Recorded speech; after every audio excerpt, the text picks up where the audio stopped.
想象下你行緊一條狹窄嘅走廊，又冷又暗又靜，只靠一盞由智者手持嘅燈，發出微弱嘅光。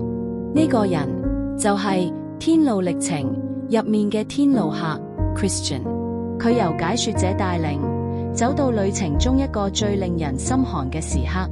房間嘅中央坐住一個人，唔係普通嘅人，係一個破碎嘅人，攤喺一個鐵籠入面。佢雙眼空洞，聲音幾乎聽唔到。Was once like you, a believer, a traveler. My eyes were set on the celestial city. 但佢用享樂換走咗旅程，佢陷入情慾、該傲同激情，罪一啲一啲咁令佢嘅心變硬。佢一次又一次推開聖靈，直到有一日聖靈消失咗，唔係因為上帝離開佢，而係佢親手關上咗每一扇門、每一扇窗同每一點光。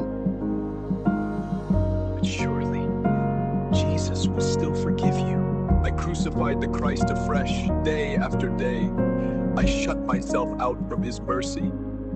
I let the fire of passion burn so long, I quenched the light of faith.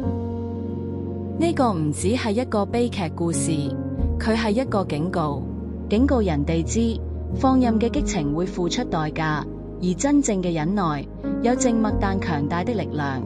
喺呢個世界，所有人都催促你即刻追求你想要嘅嘢。解說者望住基督徒，話：記住呢個人，讓佢嘅鐵籠成為你嘅境界。